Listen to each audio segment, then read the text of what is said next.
Learning through play starts with Lego Duplo. With Lego Duplo, toddlers can develop real-life skills while having fun with colorful bricks made just for them. Large, easy to grip, and safe to explore. When children express themselves with Lego Duplo, they build patience, problem-solving, and empathy. See your child learn perseverance and self-expression with everything they imagine and create. Visit lego.com/preschool to learn more. The trouble is, anything could have happened by the time we go out. Or indeed by the time I finish this sentence. His reactions change so rapidly that, the story's gone. They had this thing a couple of weeks ago when the new phrase was trust in Trump until somebody pointed out what the initials stand for.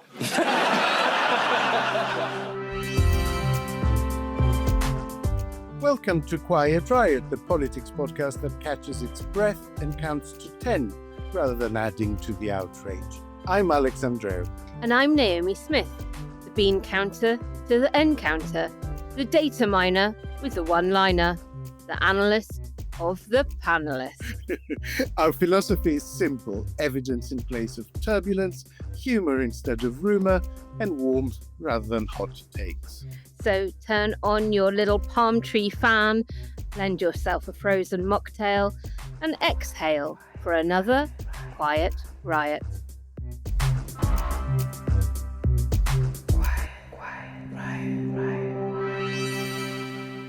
Hello and welcome to Quiet Riot. I'm Alex. And I'm Naomi. Now, this week we decided to resist joining the army of podcasts bringing you a half-baked yet very confident view on what is unfolding in the Middle East, likely to be out of date an hour later. We will bring you instead an expert interview on Sunday School. As promised, we are going to bring you some considered thoughts on last week's spending review, what the reaction has been, who won, who lost, and what it might mean for the autumn budget. We're also going to talk about Louise Case's audit on grooming gangs and news of a new inquiry into that. Does the public inquiry model work for the UK? Or is it the way we do change the first thing we need to change? Plus, we will give you good news with Grin and Share It and moral guidance with Wokey, Dokey. To help us, we have an expert economist who understands the inner workings of Whitehall. It's the formidable Vicky Pryce. Kalimera, Vicky. Kalimera, Alex. You're joining us all the way from the motherland, from Greece. I bet you didn't expect we would be experiencing simultaneous heat waves, did you? You're absolutely right. It's incredibly annoying because when you go to Greece, you want to read in the papers that it's cold and rainy and so on, the place you left. And unfortunately, this isn't the case. The wrong week. That's a very Voltaire way of looking at things. It's not just good enough for me to succeed, but my friends must fail. But it is in economics as well, because when one talks about happiness and wealth, we seem to think about absolute terms, but actually what matters is relative. So You may be very rich, but if your next door neighbor is richer, then you're miserable. Quiet Riot. Getting to her feet in the chamber against a backdrop of monstrously misogynistic braying, Rachel Reeves delivered her spending review as an ambitious multi-year investment. The Chancellor announced over $2 trillion in public spending over the next 3 years, including a $113 billion capital injection and a 2.3% annual real-term rise in departmental budgets. Capital spending is heavily focused on net zero, transport, housing, health, defence, AI and energy. Specifically, $60 billion for green investment on top of $22 billion earmarked for R&D, and major rail and nuclear projects were spotlighted. $39 billion has been committed over 10 years for social housing, along with multi-billion-pound upgrades to major rail routes across the country, including Wales, and indeed there were additional Barnett formula allocations of $23 billion to Wales, $52 for Scotland, and $20 billion for Northern Ireland. In public services, the NHS got a 3% real terms increase. Education, local government, and justice also grew, albeit modestly. To balance the books, departments are expected to identify $14 billion of efficiency savings, and administrative budgets face double-digit cuts all the way through to 2029. While Reeves claims no new taxes are planned, the projections implicitly rely on up to 5% annual council tax rises and assumptions of future tax and welfare changes, raising concerns of a future tax or austerity cliff edge. The response has been broadly welcoming of the long-term capital focus, with caution over the sustainability and, of course, departmental underfunding.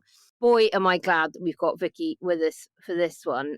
Vicky, with this kind of record capital investment but very tight day-to-day budgets, do you see this as a coherent strategy or a really quite high-risk endeavour? I think the most important thing that this country needs is a lot more capital investment. We tend to spend less than loads of other countries who compete against this percentage of GDP. Of course, most of it comes from the private sector, but what it does need is a bit of help from the public sector as well. So from that point of view, yes, assuming the markets, of course, will buy that we're going to be borrowing quite a lot in order to fund this.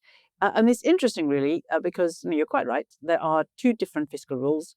One of them is that you don't borrow for day-to-day spending, and the other one is that you try and reduce your debt to GDP over a period of time. But the way in which debt and up to point GDP in the future, the way it's calculated, is now part of the fiscal rules is by rethinking government spending on infrastructure projects or anything else, and looking at the benefits you may get over a period of time. So there is a sort of net present value calculation done, which means that you do spend now on various things which might indeed be good for the economy more generally, but you do manage through a new way of looking at it, also extract the benefits you're going to get and you put it back into your GDP. So that way you end up with your borrowing, if you like, actually being quite positive for the economy as a whole.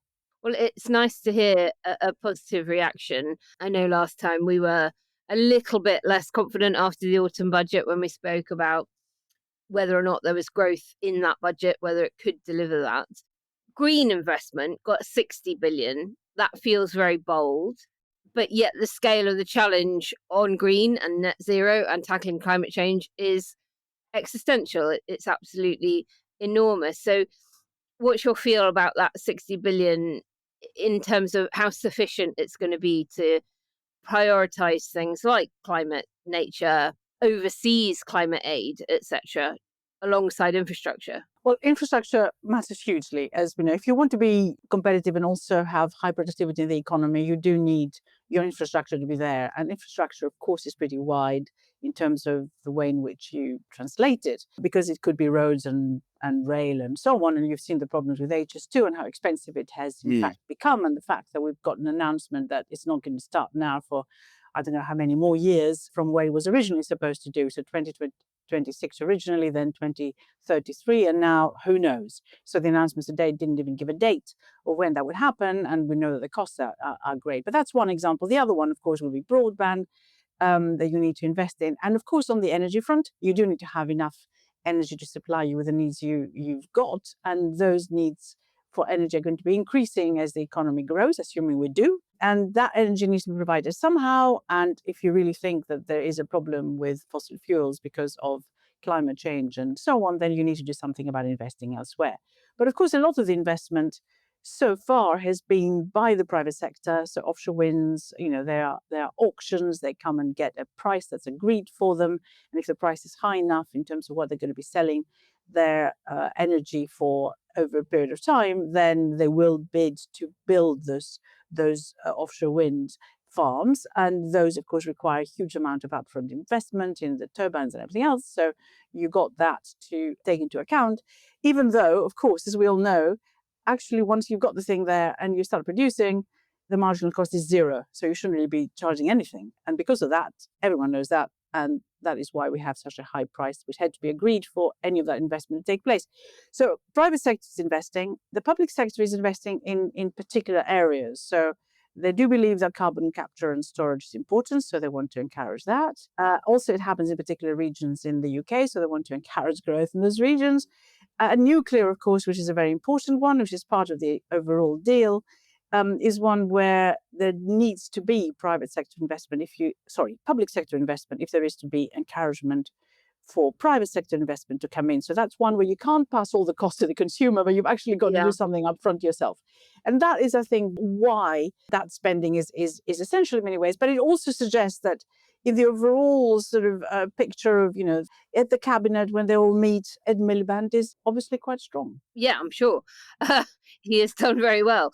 Yes. And I was looking at the odds on the betting markets about reshuffle, and his have fallen dramatically. He looks to be safe, having been given quite a lot of cash to play with. It's also the sort of department where if you do make this change of looking at assets as well as liabilities and looking at infrastructure investment as a slightly different bracket than day-to-day spending, environment, if you're making a big push for green, is a department that can absorb a lot of that spending, isn't it?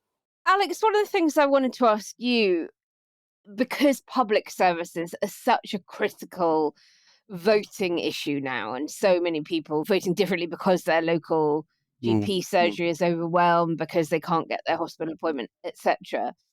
It's about how realistic it's going to be for public services to deliver the 14 billion in efficiency savings without eroding service quality. Can they do it? The simple answer is no, I think. 15 years ago, maybe.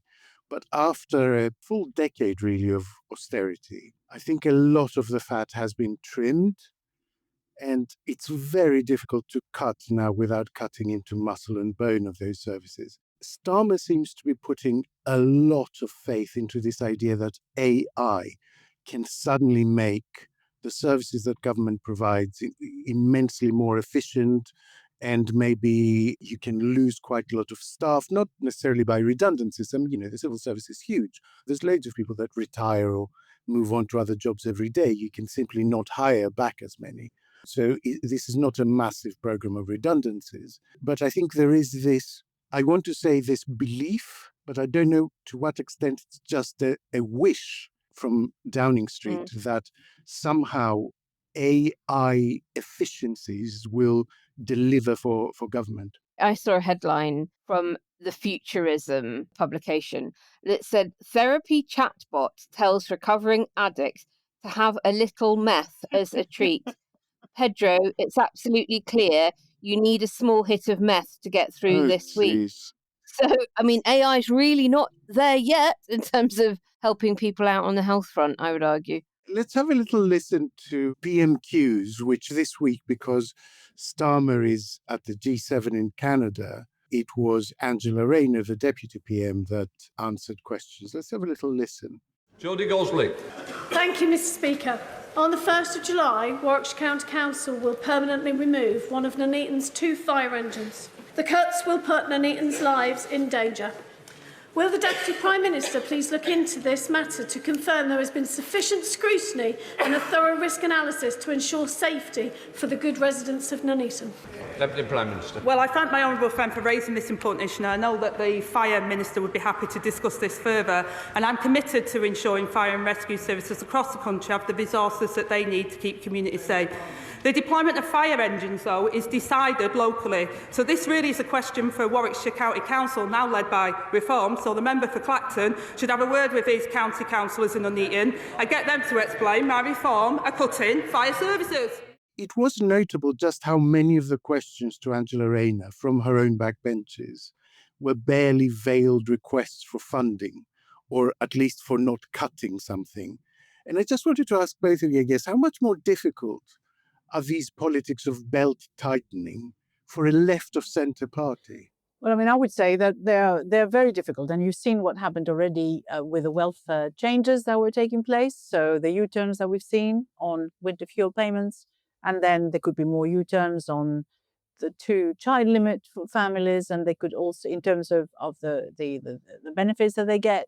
So quite a lot of that is not pleasing the backbenchers at all, and they've all been asking for that reversal to take place. And frankly, we've seen some U-turns happening already, and there could indeed be more, because a lot of the concern I think that this government has is that when it needs to get into the next election with some improvement, or people feeling that they're better off and And although, of course, we've had an increase in minimum wage, there will be quite a lot of disquiet, particularly in the areas where the government is possibly fighting reform, which is saying that a lot of those welfare payments need to be restored. But they were talking about some of them, not all of them.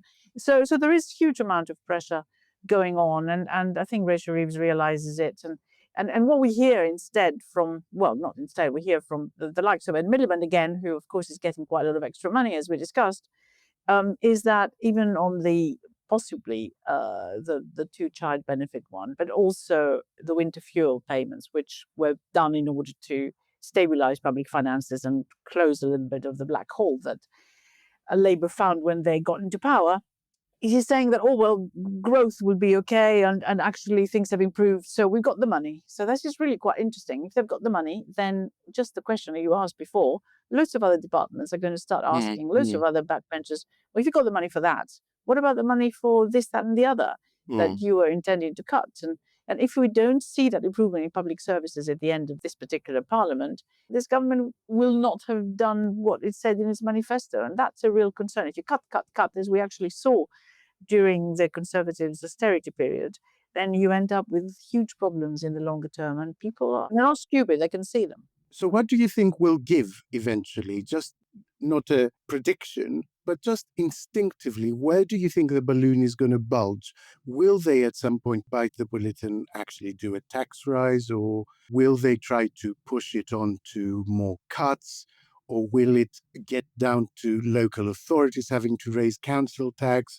Will there be some new wealth tax introduced of some description? What will it be that gives? First of all, on the wealth tax front, I mean, what we're already seeing is that there could be a U-turn even on the non-dons one. There have been some calculations which suggest that after a certain percentage of people leave, then I'm afraid it becomes negative. So they might rethink that, and there are rumors that they might. That isn't necessarily going to please quite a lot of the backbenchers, the Labour backbenchers who want more on the sort of social side. I mean, what the government really should have done, this new government, is immediately reversed the national insurance contributions cut that Jeremy Hunt gave just before the election. So, 20 billion is an awful lot of money and accounts for most of the black hole they discovered when they got into power. But they didn't dare do that. And I think that is probably one of the things that could be done. But more likely, I think, if they are needing more money in order to improve the services in the other areas, which of course are now going to be screaming because there are cuts in loads of places. If you take away some of the capital spending, which is increasing in a number of areas, I mean, interestingly enough, even on energy, because we talked about energy and climate change and net zero, even on energy, if you exclude the capital projects. Yeah, the departmental budget is down, yeah. Then it's down, yes. So, and also, I mean, we're talking about how the government is moving to compensate victims, whether it's the post office or contaminated blood and so on. There's a lot of money that needs to be paid to those victims, and that one still questions whether, the money has really been set aside and where it's going to be found from. Quiet Riot. Ryan Reynolds here from Mint Mobile. With the price of just about everything going up, we thought we'd bring our prices down. So to help us, we brought in a reverse auctioneer, which is apparently a thing. Mint Mobile Unlimited Premium Wireless. How to get 30, 30, bit to get 30, bit to get 20, 20, 20, bit to get 20, 20, bit to get 15, 15, 15, 15, just $15 a month? Sold! Give it a try at mintmobile.com/switch. Upfront payment of $45 for 3-month plan, equivalent to $15 per month required. New customer offer for first 3 months only. Speed slow after 35 gigabytes if network's busy. Taxes and fees extra. See mintmobile.com. Quiet Riot. Alex, you're an actor, a thespian, a singer, a podcaster, a writer. Am I the sponsor of this episode? What's going on? Look, this is not to say you can't add up and you don't like a bit of science. You do, but you are the arts. When I think of them, I think of you. Culture is taking a big hit alongside the Treasury and foreign aid, but it is the second successive spending review at which a Chancellor has implemented a real terms cut to the DCMS budget at the same time as increasing overall spending. So at last year's spending review, overall spending grew by 5.4, DCMS shrunk by 6.2, and the gulf this year is smaller, but it is still being cut at almost the exact opposite rate at which spending is being boosted. Why is it that we always have to pit the thespian against the theatre of war? I mean, we don't have to. It's just that there are certain areas, I think, that are seen by a lot of people as luxuries, as a nice to have, rather than essentials. I mean, I would challenge that view. I would say that all those things are absolutely key to the well-being of a population. Money spent in the creative sector generates much more income than what you put in. All of those things are true, but public perception is still that. And I think because of the way they're changing the accounting, because of the assets as well as liabilities stuff, and because they're releasing a lot more funding for infrastructure projects, there are ways actually to shift spend.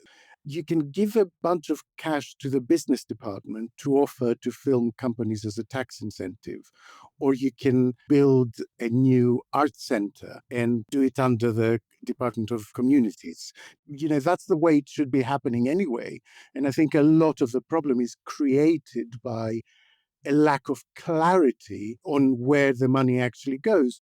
A lot of the increase in defense spending, housing for military personnel that might have, again, come from a different department before, but by shifting it to the defense budget, you now help the overall new NATO GDP percentage aim. So there can be a lot of that. And some of that might be smart, actually, because people do have their hoodoos, their Daily Mail chewing gum talking points that they go back to again and again. Why is X getting money? Why is Y getting money? By putting them under an overall arts budget, you give them a particular feel. And actually, by putting things like that in a high-vis vest and a hard hat, you make them, I would argue, more what they actually are. These are business investments. I am all for the enhanced budget to security services being redeployed in part to boosting the world service, because that is such an important part of our strategic positioning globally, our soft power. And I'm really sad to see it getting yet another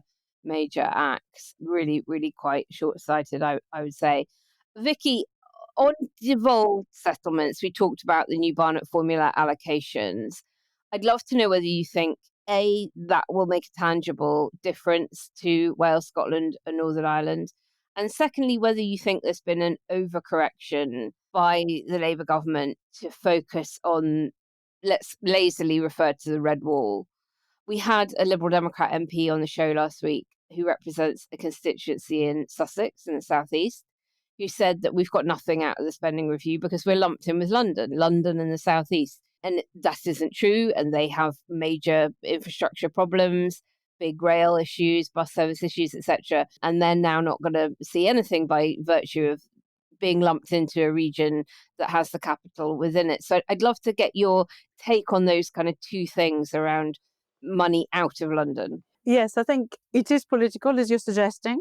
But it's interesting, the number of towns, which has been commented by many people, that were mentioned Rachel Reeves' spending review speech in Parliament, trying to show, where some of the money was going to and how she has been listening to the worries, to the concerns of people in those areas. So yes, there is an absolute determination to spread the money around. And you've seen that also in terms of the way in which the Green Book, which is the sort of Bible used by the Treasury, has been redone in order to ensure that you can prove more or less value for money as you're moving funds around the rest of the UK rather than necessarily spending them in the places where, in fact, they have most of the outcome that you want. Because normally, if you do a value for money calculation, you can see quite clearly that it makes a lot more sense to spend it in London and the southeast, or perhaps now we can include Wales in it, where you get more of a return for your money. And also some of the projects that are being announced, which are all around the country, fall into that category. And also, of course, one of the things that they are announcing is moving more civil servants out. And actually what it means is perhaps getting rid of some of the civil servants here and employing more all around the country. Now, it's not going to be cheaper in any way, but it will give the impression that there is a bit more care and concern about the regions. The real problem is that post-Brexit in particular, and post the period of austerity that we saw under the Conservative coalition government and beyond, what you have is the gap between London and the southeast and the rest widening. And what it means is that the cost of getting them back closer is higher. So again, if you look at growth, yes, of course, it makes sense to do all the things that you'd like to do all around the country. But in reality, again, what it will do is for the overall economy between now and the end of the current parliament, it's not going to be particularly helpful. And I wonder whether they've realized that or not, because they would need then possibly to think again at some point. And they are up to a point, because they're also talking about deregulating the city, funds to be invested in various new things. But I think there is quite a lot of emphasis on the services side in the south. So maybe the thing that will compensate for it. Alex, defence spending, we can't not talk about that given the current state of global geopolitics. It's going to rise to 2.6% of GDP.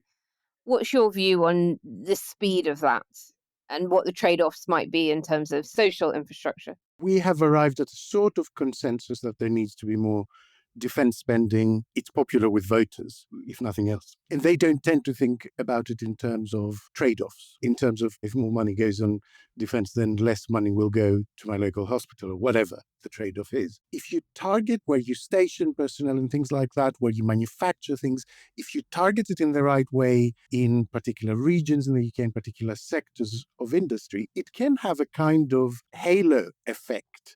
You're spending money, but it's generating actually more money and more tax revenue in the economy. So there is a best case scenario where it all works. That money is pumped straight into the economy. The thing that government really, really needs to be careful about, spending needs to expand slowly in order to be sustainable. Now that the government has agreed to a higher percentage, the opposition has shifted to asking for even more. They're saying it should be 3%, it should be 3.5%, it should be 5%. You really can't do that safely in terms of capacity. What you will end up doing is wasting a hell of a lot of money, because if you don't have the industry that can accommodate those requests, if you don't have the armed forces that can tell you what they need and what to buy, if you don't have a sort of plan in place, if you just say, here's a load of cash, people in departments will just go and spend it. They will feel under pressure, actually, to spend it. Worth bearing in mind that a lot of the defense spending comes out of the development budget, so it's just been recycled. And as you were saying earlier, Alex, a lot of that defense spending is also on building houses. So you do worry, actually, what it will mean in terms of our preparedness for war, if there is such a thing. What needs to happen in the short term is that a lot of the kit needs to just be replaced, upgraded. And some of our nuclear submarines can get extra money that's needed. So it's not going to suddenly move us into the next level. So that extra push to 3% is going to be where that happens. And the question is really how you fund that. And I think that's what people are going to be looking at, if it means taking money out of something else. So at that point, indeed, people might start worrying. But I think you're quite right. For the moment, they're not. Alex, I know that the MMT advocates will be in our mention saying the environment is nowhere near as inflationary as it has been in recent years. So why don't we just print a load more cash? I mean, there is an argument for doing that. I know it's anathema to an orthodox economist like Vicky. No. But, it's essentially what the European Union are doing. They've created a financial instrument to fund the extra defense spending. So you could look at a little bit of money creation as a part of this, actually. As long as it's done sensibly and it doesn't have an inflationary effect and it's something that the markets can absorb, then I think that's a possible way of smoothing the curve, let's say. Yeah, and I would say also that, the way that they've done it, and you're absolutely right, Alex, one has to be innovative in terms of how one does that. And what the Europeans are doing, of course, is they're using the yearly budget, because everyone puts money into it, as collateral, if you like, for the EU. And on that, they're getting loans out in the market, 150 billion for that fund, which then will be redistributed around the various countries. And the UK, of course, is trying frantically to be part of it. But we have to pay something in, which is what we always did. And then we'd probably get quite a lot back, and probably more than our fair share, because we have some really, really good defense companies here and a good supply chain which can benefit from this. That's such a good point. I think, Alex, we would have to pay something. Somehow or other we have to participate. How exactly pay something in, a bit like with the Horizon program? Yeah. And get something back. Another question is, how much do you pay? And then will others say, well, they haven't paid enough, and why should they be getting anything? Why should they be part of the public procurement process for defense? Once again, highlights the problems we've got since leaving the EU. Yeah. But there we go. All roads lead to Brexit. So, call to action related to the point you were making, Naomi. Campaign for the Arts. They've done really good work in pointing out the cuts in the review. And actually, they do good work all the time on their mission to defend and expand access to the arts and culture. I would entreat our listeners to please support them. We will drop a link in the show notes. Oh, and we have just added several of Vicky's books to our bookshop.org shopfront.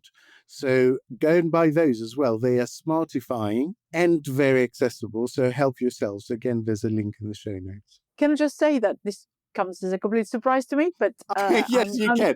You can say that. I'm And I can seriously confirm. grateful. I can confirm it. If you want to look like the smartest person by the pool or on the beach this summer, go armed with a lovely book by Vicky How Pryce. nice. Thank you. Quiet Riot. This episode is brought to you by Nespresso and Samra Origins by the Weekend Coffee Collection. Introducing Samra Origins. My collaboration with Nespresso is a connection to my roots, to my mother, Samra. Coffee that hits the right notes. It transports you. Crafted with unique notes and bold soaring flavors. Experience a taste that moves you. Nespresso and Samra Origins. Discover more at Nespresso.com. Quiet Riot. And now it is time to peer into the abyss where the headlines are loud, the logic is loose, and the outrage manufactured. It is, of course, time for Wokey Dokey. Wokey Dokey.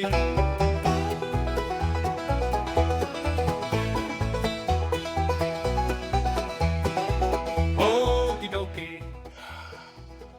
Alex, dare I ask? So this week, the Club World Cup got underway. This is FIFA's rebranded competition. So it started on last Saturday in the US with a 0-0 draw, thrilling, between Inter Miami and Egyptian side Al Ahly. But when the Egyptian goalkeeper, Ustari, was chosen as the best player, fans had a bit of a meltdown. Because in place of man of the match, he was given the title of superior player. Cue outrage. What on earth is a superior player of the match, one posted. Another on X fumed. Superior player of the match, you absolute sausages. Man of the match, end of. And a third one branded it utter woke nonsense. And someone else said, what the heck is superior player? Good Lord, wokery is ruining football. So here's the sting in the tail, all right? This has nothing to do with wokery. The superior player element comes as a result of the main Club World Cup sponsor, which is an American beer called Michelob Ultra, which carries the tagline superior beer. And they've renamed the Man of the Match award to tie it into the Michelob promotion. But, you know, the anti-woke outrage is a powerful drug. So even after this was explained to one blue tick on X, he simply replied, game's gone, mate. Brilliant. So this week, sponsorship is woke. Corporate involvement is woke. Well, thank you, Alex. Listeners, I'm sure you will have found some gems on your travels around the internet as well. So ping them over to us at quietriotpod@gmail.com. Quiet Riot. This week, the Prime Minister announced a change of policy towards a statutory national inquiry into group-based sexual exploitation, what tends to be colloquially referred to as grooming gangs, based on the findings of a pretty uncompromising audit by Baroness Louise Casey. Now, Casey's report found decades of institutional failure, including a dangerous mix of denial, fear of being called a racist, a lack of data, particularly around perpetrator ethnicity. The inquiry will now examine why local authorities and police consistently ignored warning signs and whether cultural sensitivities led them to turn a blind eye to abuse. Starmer's change of stance basically follows Casey's change of stance. She started the review thinking there was no need for another public inquiry and ended in a quite different place. She described that change on the Sophie Ridge show. Let's have a little listen. If good people don't grasp difficult things, bad people will, and that's why we have to do it as a society. I thought it was right, in amongst all of the noise and haste, to put it mildly, in January, of all of the publicity and the accusations and, you know, worldwide media. I thought it was right that somebody said, we just need to get a grip of this. And at the time, I thought to myself, the last thing we need is another big national inquiry. It's like, if there are people out there committing these crimes, let's spend the money that we've got on going after them. Yeah. If there's a safety net that needs improving for kids in care, let's spend the money, you know. So it wasn't a political thing for me. The thing is, the more I got into it and the more I looked at the data, I felt more and more frustrated. And I thought, well, sod this, frankly. Sorry to use that language. These are victims and we need to do right by them. And if that takes a statutory inquiry, I'm going to go and get one for these girls. I realise it's turned into a bit of a story. That genuinely wasn't my intention. Away from political point scoring, we find a tale of institutional failure to do the right thing when the right thing is not the easy thing. And that is becoming all too familiar in scandal after scandal and report after report. So is it time to look more fundamentally at how we do change in the UK? Yes, we have had multiple conversations on this show about the scandals that Vicky mentioned actually in topic one, whether it's post office scandal, infected blood scandal, Grenfell inquiry, Hillsborough tragedy, thalidomide. We've all lived through many of them, even things like the Iraq War inquiry. Inquiries take such an enormously long time that this is the obvious way for a government to kick into the long grass a difficult topic, particularly one that didn't necessarily happen on their watch, and so they don't want to take the blame for that might come out in the inquiry. All that means is that you are failing the victims of that scandal for longer. There are people dying right now who have been infected with Hep C, HIV 40 plus years ago, and they're dying before they get the compensation that they are owed. So, of course, we've got to change things. We talked about it last week on the show about the Air India crash and the immediate response from Tata to say, we're going to compensate everybody really, really quickly. Listeners let us know that they think that that's actually a statutory obligation in India. Great, but it needs to happen here. So often, heads don't roll, money doesn't come forward for those who need it, justice isn't done. And I'm just concerned that while we have another review, we're not tackling the underlying problem and helping the people who are currently being groomed, the women who are currently being abused, suffering domestic violence, the children that are being failed day in, day out by the care system, and the vulnerabilities that exposes them to online, offline, etc. So yes, Alex, we need to have a really wholesale rethink about it all. And that's one of the points, isn't it? How we prioritize. Something Baroness Casey kept saying at the start of almost every interview I saw was that this sort of exploitation is only a tiny proportion of child abuse overall, and a tiny proportion of violence against women and girls overall. I mean, isn't it better going into the things that tackle the problem overall rather than a particular area that's in the news right now? That's the bit that doesn't quite sit right with me. Back in January, the Institute for Government wrote that the most powerful argument against the national inquiry is that the UK has already had one. Baroness J. Yeah, comprehensive 7-year statutory inquiry, child protection expert chairing it. What do we think another one might reveal? Well, I suppose it might reveal the extent to which fear of being perceived as racist is having a dampening effect on the reporting of whether a certain community is more likely to be suffering from a problem than not, I assume is what they're trying to do. The other thing, of course, is public confidence. These high-profile cases that then get picked up by noisy people on the far right and the right reveal serious police failures, council failures, institutional failures, and investigating them does send a message that institutional neglect and racial or cultural sensitivities won't be allowed to override victim protection. So there is a signalling effect, I think, that is important to counter that, help rebuild accountability and trust, both within the communities affected, but the public at large, and hopefully give us more lessons learned so that we begin to implement all of the findings of all of these inquiries at speed so that we can reduce this happening again. But you're right, it's disproportionate emphasis. The vast majority of child abuse has always happened within families, not by strangers, not by groups, not by men in taxis picking people up and abusing them on the way home, as much as that does happen.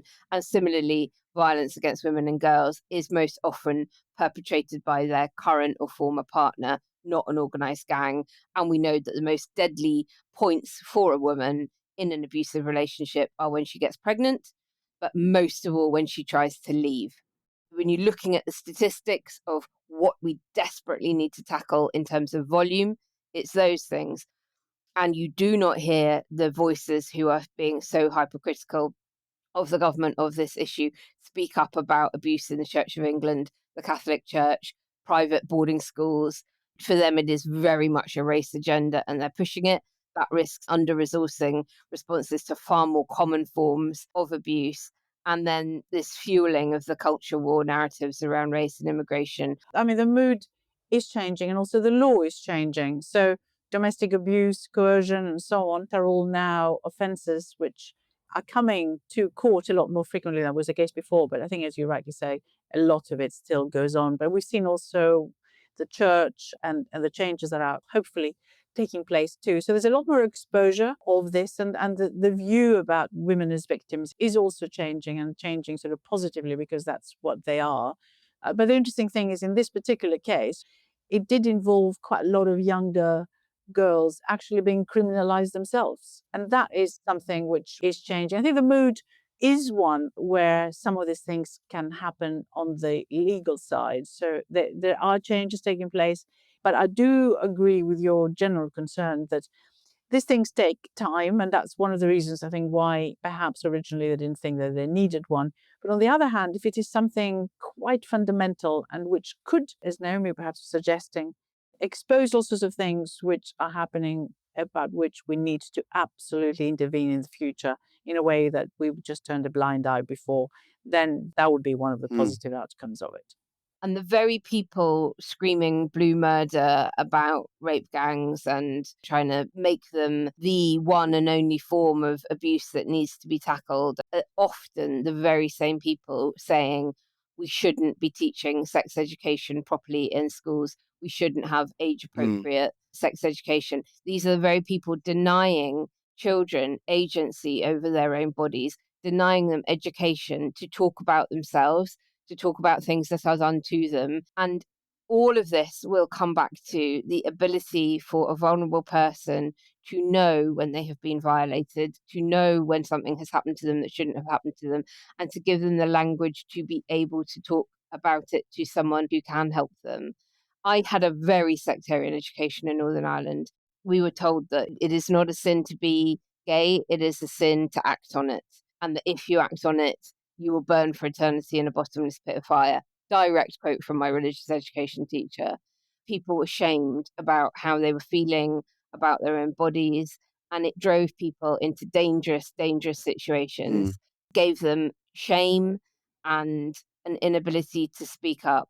Sex itself, regardless of whether it was heterosexual or gay, outside of wedlock, was something to have deep shame about. And so if you are abused, you've got not only the shame and the horror of the abuse, you've also got this societal shame that you've done this dirty thing that God is going to punish you for. And so I'm just so angry that the left is letting the right hijack such an important topic without holding firm on the very fundamental need to have sex and relationship education on the national curriculum, mandatory teaching in all schools, including faith schools, which make up such a significant proportion of state-funded schools in the UK. Quiet Riot. Hey, Fidelity. What's it cost to invest with the Fidelity app? Start with as little as $1 with no account fees or trade commissions on U.S. stocks and ETFs. That's music to my ears. I can only talk. Investing involves risk, including risk of loss. Zero account fees apply to retail brokerage accounts only. Sell order assessment fee not included. A limited number of ETFs are subject to a transaction-based service fee of $100. See full list at fidelity.com/commissions. Fidelity Brokerage Services, LLC, member NYSE, SIPC. Quiet Riot. What do you think of the politicisation of it? I'm disappointed by it, to put it mildly. I really hoped and hope still that the report is so clear, it's so straightforward. We need to change some laws, we need to do a national criminal investigation, we need to get on with a national inquiry with local footprint in it. And wouldn't it be great if everybody came behind that and just backed it and got on with it? Did you, I don't know if you were able to see what the statements in the Commons, did you see politicisation in the Commons today? Yes, I just felt that moment really, dare I say it, that I felt the opposition could have just been a bit, yes, we will all come together behind you. Maybe there's still time to do that. I think it's just so important that they do. It almost doesn't matter right now, does it, what political party people are part of, that we've identified there's a problem. It's been a problem there a long time, and it's about time we drew a line in the sand. Maybe this is just my perception, but there seems to be borderline glee in the way the Conservatives have gone after this. And it's exactly what Louise Casey warned against. Yeah. She said, this is a moment to just come together and say, there is a problem here, let's just sort it, rather than trying to say, oh, you U-turned. Basically, Starmer's sin seems to be that he sided with the experts in January and then is still siding with the experts, but the experts, having looked at the evidence, have changed their mind. And I don't understand why we maneuver ourselves politically into a situation that encourages people to hide stuff, to not admit fault, to not admit weakness, to not admit the need for improvement, but just dance this dance. That seems to me what inquiries have become. They've become a tool for governments to put distance between them and the problem, to take energy out of the need for actual change, instead of being a tool for change. Actual action, exactly. On the U-turn, at least, there's a famous economist once said, and we all keep repeating it, is if the facts change, I change my mind. Apologizing, or at least realizing that perhaps what you're doing isn't right and you have to rethink, is not a bad thing. The facts that were given to Keir Starmer by Louise Casey were different this time round than what he had heard before. And as you rightly say, he was given a slightly different type of information. And think about COVID and everything else that happened during that period. We kept changing. At the beginning, I think sort of wrong stuff was said to people because that's what we thought was the case in terms of how you combated the disease. It was just the best information available at the time. And it just seems to me utterly bizarre to end up in a situation where, the Prime Minister is saying, well, I read the report and it convinced me. And everyone is going, what? This is outrageous. Absolutely right. Presumably there's also something in here about whistleblowing and the inability for those who did know that ethnicity was been tipexed out of fear that it would cause racial tension or that you would be accused then of being a racist. There were clearly so many people that did know that some of that had gone on, but felt they couldn't raise the alarm and say, I think we're missing quite a big issue here that we ought to be tackling. So again, without dealing with a kind of cultural, structural change within institutions, I don't know that anything is really going to change. Are we just going to bounce from one scandal to the next scandal to the next scandal and all the commensurate inquiries with it that take forever and ever and ever while victims suffer? When you see, though, the way in which Casey's report has all been framed and the reason for the change of heart in terms of having this inquiry, you could argue that maybe we're moving post-woke, and some of these things can now be addressed. So again, maybe there's progress. There was one thing that Casey said that really stuck. She said, if good people don't get hold of difficult issues, bad people will. I took that away and I thought, that really is quite wise. And then I've been mulling it around in my head and I've kind of changed my mind on it a little bit. I think, is it wise? Or is it a cop-out? Because who gets to define the difficult issue of the day? If you're outsourcing your agenda to the Daily Mail and you're simply tackling the latest thing that they're outraged about, then that's not real change and it's not real progress. A difficult topic is that children do have sexual thoughts, that they do become sexualized much younger than we would like them to. It feels, extremely icky and squeamish to ever talk about it, but it is true. And for as long as we don't talk about it and we don't recognize it and we don't help children to understand why they're feeling what they're feeling or what their bodies are doing and how they're changing, we're failing them. Alex, I am going to assume that you grew up surrounded by heterosexual normalization. You went to school with a lot of heterosexual people. You were probably in a Greek Orthodox church, and yet somehow you overcame all of that as a gay man in your teenage years and adulthood. So I think I also have to point out that I grew up in Mykonos. So this is true. All of this and maybe was you're going not on, the but best also example. I saw my first drag queen when I was 2. But I don't think that drag queen made you gay. No, is my point. no. And so to educate children is not going to fundamentally change their sexuality. It's just going to help them tackle it. This is an eternally difficult equation. Inform and empower children just as they're becoming aware of these things without going in too early and spoiling a period that should be innocent and free of those considerations. So it's a difficult thing, but plenty of countries are getting it, maybe not entirely right, but more right than we are. And on that, we know that we have quiet rioters who tune in from Canada, from Australia, from France, from Germany, from Greece. And I would invite people to let us know whether there are better models out there in other countries for this kind of looking at the thing, gathering the evidence and making some recommendation. Because it seems to me that this overly judicial approach that takes such a long time may not be the best way. It seems to me we know what needs to be done right now from what Louise Casey has said and Alexis J before her. We know what needs to be done. We just need to get on and bloody do it. Absolutely. And Alex, I mean, the interesting thing about Greece is how norms change even in the church. And the interesting thing, just at the time when in England you still couldn't get married in church for your second marriage, in Greece they changed it so you could actually get married 4 times and divorce 5. No, you can get married 5 times and divorce 4. So suddenly it just opened up. I love that there's a cutoff, But I mean, there is a limit. Yes, there is a limit to a point. It's like yes, and I think that's rather nice. You can go up to 70s Liz Taylor, but no further. Oh, well, there we go. Well, call to action time. The National Association for People Abused in Childhood, NAPAC, is the UK's only dedicated national support service for adult survivors of all forms of childhood abuse. And we will leave a link in the show notes. Quiet Riot. Now it's time for some good news. It's time to remind ourselves that not everything in the world is awful. It's time for Grin and Share It.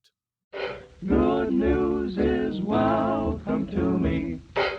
Bad news is hell come to me. Good news. Do-de-o-do-lo, do-de-o-do-lo, do-de-o-do-lo, I want good news.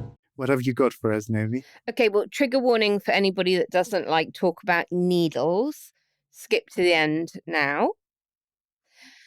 So, Alex, needles 1,000 times thinner than a human hair could replace painful cancer biopsies and render obsolete the traditional methods of diagnosing disease. And this is all according to new research coming out of King's College London.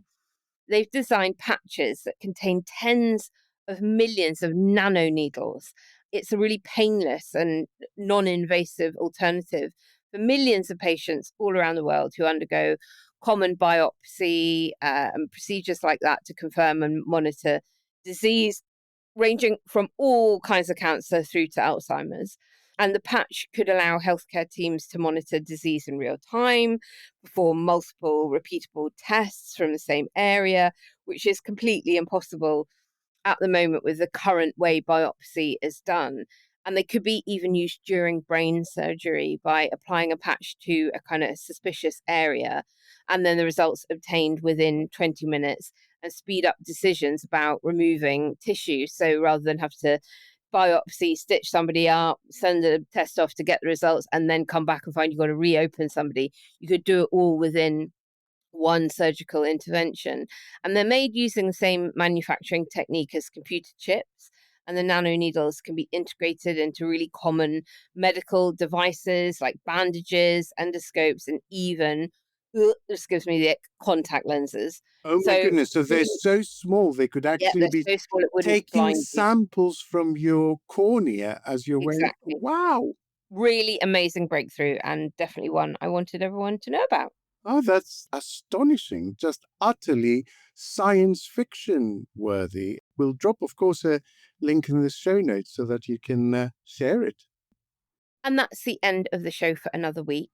All that's left is to remind everybody at home to go over and back us on ko-fi.com/QuietRiotPod if you can. And to thank our amazing guest returning to us once more, Vicky Pryce. Thank you so much, Vicky. Thank you. I really enjoyed it. Such a wide variety of topic. You're now quite a member of the team, Vicky, if you don't mind me saying so. Thank you. It's really only because I'm Greek, Alex. No, I do appreciate that. it's because we love you and because you know your onions. I can only repeat Naomi's call to back us on coffee. And if you can't afford it, that's absolutely fine. As you know, everything we make is free to everyone at the same time. But at least give us a little review or a little like or a little follow, whatever is available on the app on which you listen. We'll be back at the weekend with Arthur Snell giving us his take on everything happening in the Middle East. Until then, keep on quietly writing and remember how much we love you. Bye. Bye. Quiet Riot is an audio production by Cooler Heads with Naomi Smith and Alex Andreou. Produced by Kenny Campbell. Music by Mariana Sangeeta. Artwork by Simona Canelu. And edited by me, Alex Reese. Quiet Riot is a co-production with Soundstone Global. Quiet Riot. Ready to make a real impact every day? Join the Active Day Home Care team and help clients maintain their independence in the comfort of their own homes. Make a difference in someone's life as you provide essential daily assistance and protect their health and happiness. Earn up to $20 an hour and enjoy additional perks like optional daily pay, 401k, paid time off, ongoing educational training, and more. Join a team that values care, compassion, and your professional growth. Visit activeday.com to apply.